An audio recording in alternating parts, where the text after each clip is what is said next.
dando mais ouvido aos falsos profetas do que, né, a própria Igreja Católica, no sentido, né, voltado mais para a tradicional. Isso, mano.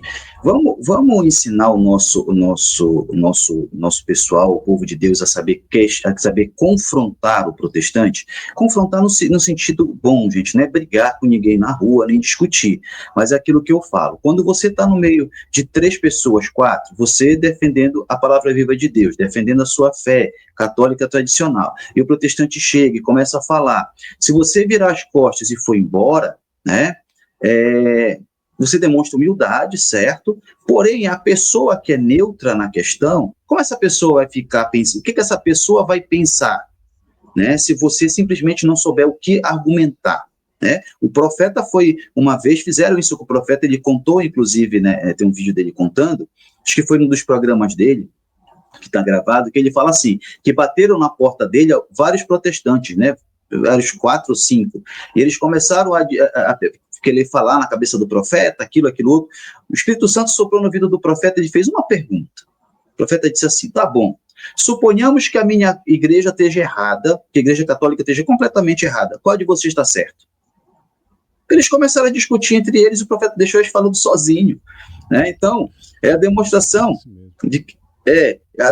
da sabedoria do Espírito Santo. Então, o senhor Eugênio falou sobre a cruz, né? Vamos pensar um pouquinho sobre a cruz? Que eles falam que é maldição, inclusive a própria Bíblia fala que a cruz é símbolo de maldição, só que eles não, como eu falei, a falta de honestidade intelectual é muito grande, que eles não falam o seguinte, a cruz é apresentada em Moisés, quando o povo foi picado porque estavam desacreditando a Deus, desobedecendo a Deus mais uma vez, né? O que aconteceu? O povo foi picado por um monte de serpente e estava morrendo. Aí Moisés foi lá, implorou, rezou, olha a força da oração, intercedeu, olha a intercessão. Moisés foi lá, interceder pelo povo, implorar pelo povo, para quê? Para que Deus tivesse misericórdia. E Deus teve misericórdia e disse, faça, aí outra vez a imagem, tá? Olha só como a doutrina católica toda tem uma coerência, né? A intercessão de alguém por outro alguém e a questão da imagem. Deus disse para ele, faça uma imagem de uma serpente de bronze, coloque na cruz e mostre ao povo. E aquele que olhar para ela com fé vai se salvar. O que é essa passagem da Bíblia nos mostra? O que é essa situação que aconteceu com o povo de Deus lá no passado? É o prelúdio da crucificação de Cristo. Cristo mesmo citou isso quando estava conversando com o sacerdote e disse, é preciso que o Filho do Homem seja levantado assim como Moisés levantou a serpente de bronze no deserto. Ele já está dizendo que ele vai ser crucificado. A vida toda do Messias, nosso Senhor Jesus Cristo, é pautada na sua crucificação, né? Pedro, quando Jesus estava falando que ia morrer, Pedro, influenciado pelo inimigo de Deus, disse o quê? Não, Senhor, não fala essas coisas não. Isso você não pode, isso não vai te acontecer. O que Jesus respondeu para Pedro? Afasta-te de mim, Satanás, que para ti tu és para mim motivo de escândalo, né? Jesus sabia que era o demônio tentando um dos apóstolos mais amados, para quê? Para dizer para ele não fazer aquilo. Porque quando Jesus morre na cruz, você pergunta para o protestante assim, ô irmão, a cruz é a tua salvação ou a tua maldição? Quando Jesus morre na cruz, não foi lá que você foi salvo? Porque se Jesus não morresse na cruz, nenhum de nós poderíamos entrar no céu. Certo? Então, essa é sobre a questão da cruz. E o Rony citou ainda há pouco também, antes do seu Eugênio falar da questão da cruz e das imagens, citou a questão da confissão. Né? E o protestante adoram citar Paulo, né? Eles falam muito de Saulo, né? De Paulo que era Saulo. Aí eu pergunto para vocês, olha como a Bíblia tem todos os ensinamentos da doutrina católica. Paulo, né? Saulo, quando perseguia os judeus de morte, no deserto, quando Jesus apareceu para ele e perguntou para ele por que me persegues, né? O que aconteceu? Ele conversou com Cristo, ele ficou cego e ele começou a se arrepender, a ser purificado, se arrependendo dos seus pecados. Se a teoria protestante ou a doutrina protestante está correta, que basta ir a Deus, Jesus não apareceu para Paulo, para Saulo, e depois batizou ele como Paulo?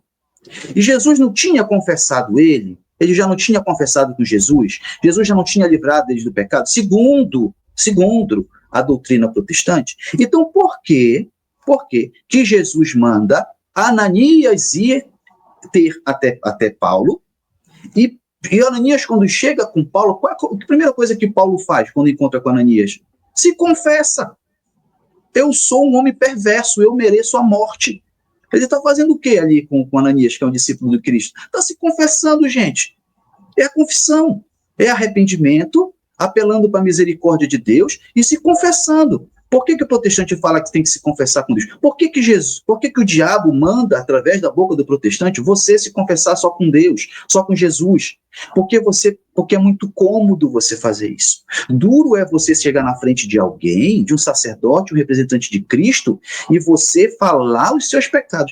Gente, é difícil demais fazer confissão. Quem é católico sabe que é complicado se confessar. Tem a vergonha, tem o medo, tem uma série de coisas que o inimigo coloca para você não conseguir fazer a confissão, porque ele sabe que o caminho que você se confessando, você sendo absolvido, você volta a estar em estado de graça com Deus. E que o demônio vai ter que começar tudo de novo na tua vida para te trazer para o mundo da perdição. Então ele sabe que o sacramento da confissão é importantíssimo e ele não quer que você se confesse. Certo? Certo, Rony? Verdade, André. E é por isso que tem muitas pessoas, né, que a gente trouxe até relatos de santos que falam aí.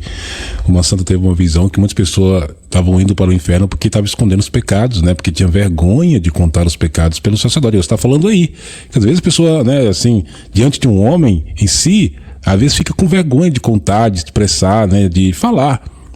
Mas esquece que atrás daquele homem está Jesus Cristo, né? O persona Cristo. E ele também não pode sair por aí falando para as pessoas os pecados que a gente conta, né? Ele tem essa consciência que ele não pode falar isso.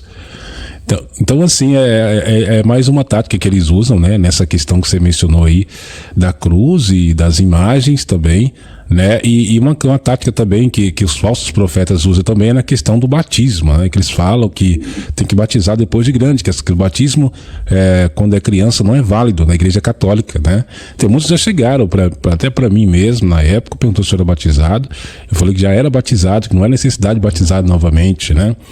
E outra coisa também que eles usam é Êxodo, para atacar nas imagens, mas esquece que tem em Êxodo, essa parte que você falou aí na imagem de bronze, que eles não falam, eles ficam caladinhos, não falam nessa parte aí, né? Então, se a pessoa não entender, acaba caindo na lábias deles sem conhecer essa parte de Êxodo, que fala também que Jesus pediu que fizesse uma imagem de bronze, né? Isso, Rony. Eles são, como eu falo para vocês, são desonestos intelectuais. Se eles tivessem pelo menos honestidade intelectual do que eles falam, eles citariam todas as passagens e deixariam a pessoa decidir. Mas não, eles fazem questão de citar só aquilo que eles querem. Eles dão um corte na Bíblia e citam só aquilo que eles querem, né? Por isso que Jesus falava em parábolas, né, Rony? Não é à toa. Que a Bíblia é cheia de parábolas também. Porque Jesus disse que é para quem enxergar e não ver, e ouvir e não escutar. É justamente isso que Jesus está falando. As pessoas que pegam a Bíblia e interpretam de qualquer forma. Essa é uma das maiores heresias de Lutero e uma das maiores, se não a maior heresia do protestantismo, tá? Porque os judeus, naquela época, eles se tornaram idólatras, você sabe disso, né, Rony? Através de que eles passaram a idolatrar mais. Os profetas vinham para falar sobre as coisas de Deus, e eles começaram a se prender tanto nas leis criadas por eles próprios, e eles passaram a criar uma idolatria ao templo, uma idolatria à arca e uma idolatria à própria palavra de Deus escrita, e começaram a abandonar a palavra falada, que é a tradição que hoje a Igreja Católica guarda. Então essa idolatria é o que o protestante faz hoje em relação à Bíblia. Eles são idólatras da Bíblia, que é a sola Escritura, somente o que está escrito, né? E a gente tem que ter muito cuidado com isso.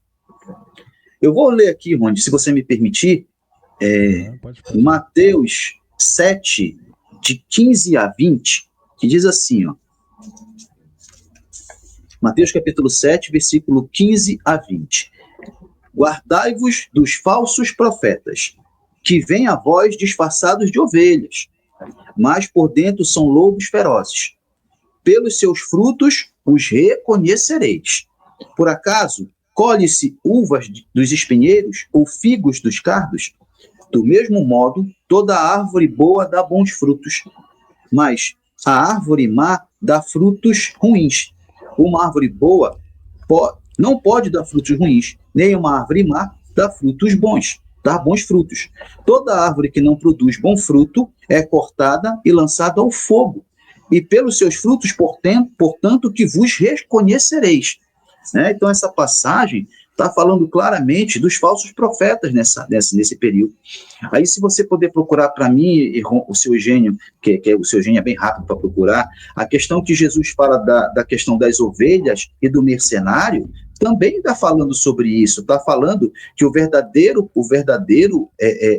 Messias, que é Jesus, que é o único pastor verdadeiro das ovelhas, ele entra pela porta, ele não pula. O outro que vem é mercenário, porque quando vem vira o lobo, ele foge, deixa as ovelhas à mercê, que é o que faz o protestantismo, que é o que faz esses falsos pastores. Quando a pessoa não faz o que ele quer ou não cede o que ele precisa, abandona as ovelhas à sua sorte. E o protestante fica pulando de seita em seita, de igreja para igreja. E é tanta igreja que abre. Hoje em dia, o Google, a pesquisa no Google fica doida, né? Que às vezes dá 44 mil, hora dá 40 mil, hora dá 48 mil igrejas cristãs não católicas pelo mundo afora. Então, essa passagem da Bíblia que fala das ovelhas também é claramente falando sobre o protestantismo, e Jesus fala, quando está ensinando para os apóstolos, falando sobre Apocalipse, ele fala que no fim dos tempos, muitos virão em meu nome, e dirão, olha, o Cristo está aqui, olha, o Cristo está acolá, olha, o Cristo está lá. O que Jesus diz? Não vá, não saia da onde você está, porque eu venho e ninguém vai saber o horário, nem o dia, nem a hora que eu venho.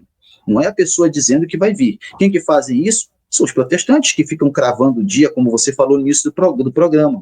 Eles cravam dia, eles cravam hora, eles cravam profecia, eles têm uma arrogância tremenda e se acham donos das escrituras de Deus e os únicos baluartes que são capazes de interpretar a Bíblia. E cada um interpreta do seu jeito, e essa arrogância e esse orgulho, a gente sabe de onde vem, né? O pai de toda arrogância e orgulho quem é? E com essas situações vai se criando várias e várias seitas, meias verdades. Você pega a verdade de Jesus que está na Bíblia, começa a deturpá-la para uma verdade que sirva para o seu argumento, e você começa a criar, e o outro vem e faz a mesma coisa, o outro vem e faz a mesma coisa, e quando você vê, o demônio está dando um leque imenso de opções para que você siga Cristo, mas na verdade não está seguindo. Certo, Rony? Aí tem um livro aqui que o seu Eugênio preparou, esse livro aqui, certo? As 7 Portas do Inferno, e que ele cita, inclusive, aqui na página 28, que o protestantismo é a 7ª porta do inferno, e argumenta bem quanto a isso. É bom quem tem em casa ler, para poder saber se defender quando vier alguma pessoa falar alguma coisa para você. Não que você vá, como eu falei, agredir ninguém, mas você vai passar a informação para a pessoa, inclusive para essa própria pessoa que está tentando te convencer. Vai que ela não sabe toda a verdade, e acaba que esse confronto entre vocês dois é Deus que está colocando para ver se você consegue tirar esta alma do caminho de forma errada que se encontra, né? Exatamente, André. Daqui a pouquinho nós vamos passar esse vídeo que você mencionou aí, né, sobre as 7 portas do inferno, o protestantismo, tá ele aqui já prontinho para daqui a pouco a gente passar.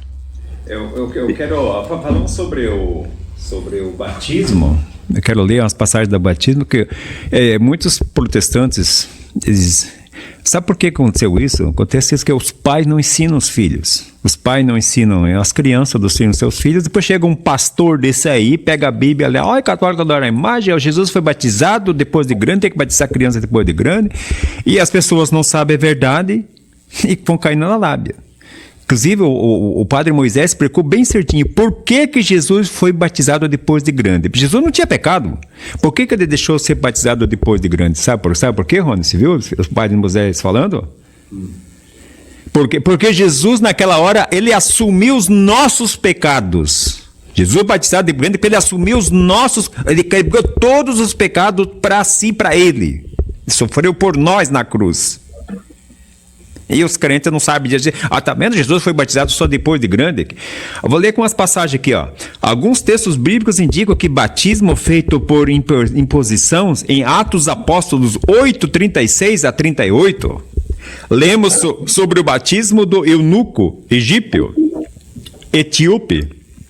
Foi feito pelo diácono Filipe, no caminho entre Jerusalém e Gaza, onde não existia nenhum rio ou lago, ou lagoa, em que seria possível batizá-lo por imersão. Apenas algumas nascentes.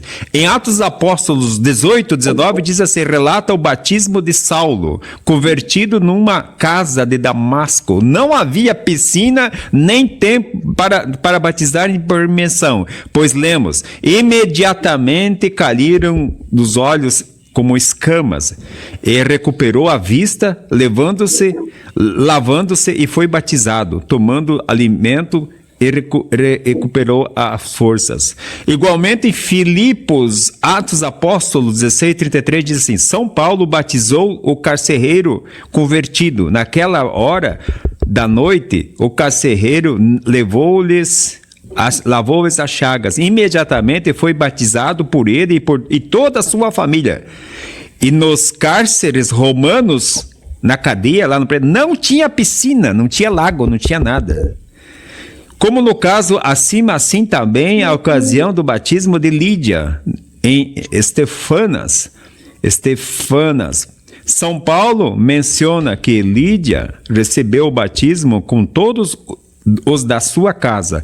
Atos Apóstolos 14:15. Batizei a família Estefanas. 1 Coríntios 1:16, onde certamente não faltavam crianças e pequenos. O próprio Jesus Cristo afirma a Nicodemos, em verdade vos digo, quem não renascer da água e do Espírito Santo não pode entrar no reino de Deus. Para os primeiros cristãos, esta regra valia igualmente para as crianças. Por isso, Santo Irineu, que viveu entre os anos 140 e 204, escreveu, Jesus veio para salvar todos os que através dele renasceram de novo Deus. E os recém-nascidos, e os meninos, e os jovens, e os velhos.